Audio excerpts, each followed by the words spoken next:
1시간, 2시간. 숫자는 사라졌는데 답장은 안 오고 휴대폰만 만지작거리고 계신가요? 나한테 관심이 없는 건가?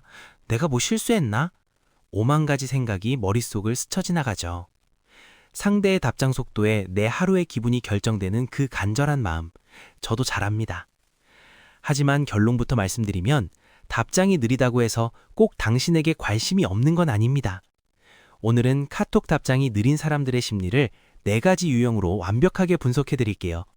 이걸 알면 더 이상 핸드폰만 보며 소갈이하지 않게 될 겁니다. 자, 시작해 볼까요? 첫 번째 유형은 신중한 완벽주의자형입니다. 이들은 상대가 싫어서가 아니라 오히려 잘 보이고 싶어서 답장이 늦어지는 경우입니다.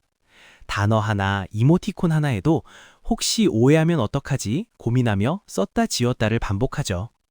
당신에게 완벽한 답변을 주고 싶은 그들의 정성이 역설적으로 침묵을 만드는 겁니다. 두 번째는 방전된 내향인형입니다. 하루 종일 밖에서 에너지를 다 쏟고 온 이들에게 카톡은 또 하나의 업무처럼 느껴질 때가 있습니다. 이들은 휴대전화 전원을 끄고 침대에 눕는 그 순간이 하루 중 가장 행복한 사람들입니다. 일십을 하려는 게 아니라 답장을 보낼 정신적 에너지가 완전히 바닥만 상태일 뿐이죠. 당신이 싫어서가 아니라 자기 자신을 지키기 위한 일종의 잠수라고 이해해주면 어떨까요? 자, 그럼 세 번째 유형을 살펴볼까요? 바로 멀티태스킹 불능형입니다. 이들은 선천적으로 한 번에 한 가지 일에만 집중할 수 있는 뇌구조를 가졌습니다. 공부를 하거나 게임을 하거나 일을 할 때 이들에게 휴대전화는 그저 무생물일 뿐이죠. 이따가 답장해야지 라고 생각은 하지만 정작 그 일이 끝나면 답장의 존재를 까맣게 잊어버리곤 합니다. 악의는 전혀 없지만 기다리는 사람 입장에선 정말 야속하고 서운한 스타일이기도 합니다. 마지막 네 번째 유형은 가장 조심스럽지만 현실적인 디지털 부담형입니다. 이들에게 실시간 연결은 소통이 아니라 심리적 압박이자 족쇄처럼 느껴지기도 합니다. 카톡에 일자 하나가 사라지는 것조차 누군가에게 응답해야 한다는 의무감으로 다가와 알림을 꺼두기도 하죠. 하지만 기억하세요. 이런 유형들도 정말 좋아하는 사람에게는 반드시 성의 있는 답장을 보냅니다. 그렇다면 속도보다 중요한 진짜 호감을 구별하는 결정적인 방법은 뭘까요? 첫 번째 힌트는 답장의 길이와 질입니다. 늦더라도 정성스러운 장문의 답장이 온다면 그건 긍정적인 신호예요. 두 번째는 질문의 유무입니다. 답장은 느려도 나에 대해 계속 묻는다면 그건 대화를 이어가고 싶다는 강력한 의지죠. 세 번째는 늦은 이유를 먼저 설명하거나 사과하는 태도입니다. 당신의 시간을 존중하고 있다는 증거니까요. 반대로 며칠 뒤에 오는데 단답형만 오거나 질문이 전혀 없다면 그때는 마음을 조금 내려놓는 연습이 필요합니다. 심리학적으로 우리는 불확실한 상황에서 가장 큰 스트레스를 받습니다. 이를 모호함에 대한 인내력 부족이라고 하죠.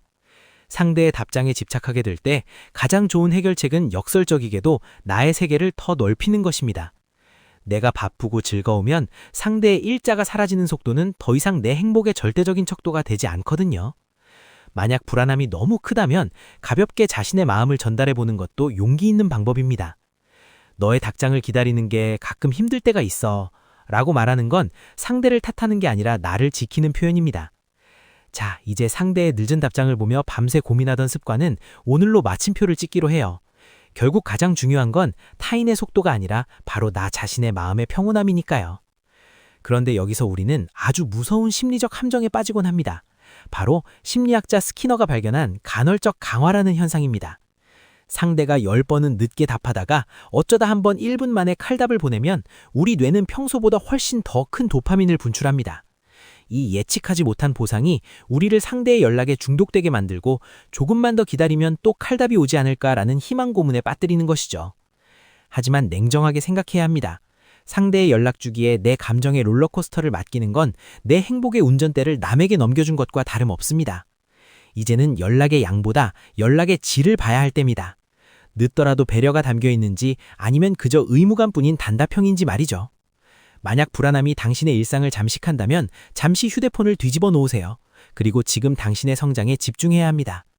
사실 연락 문제보다 더 조심해야 할 상황은 따로 있습니다.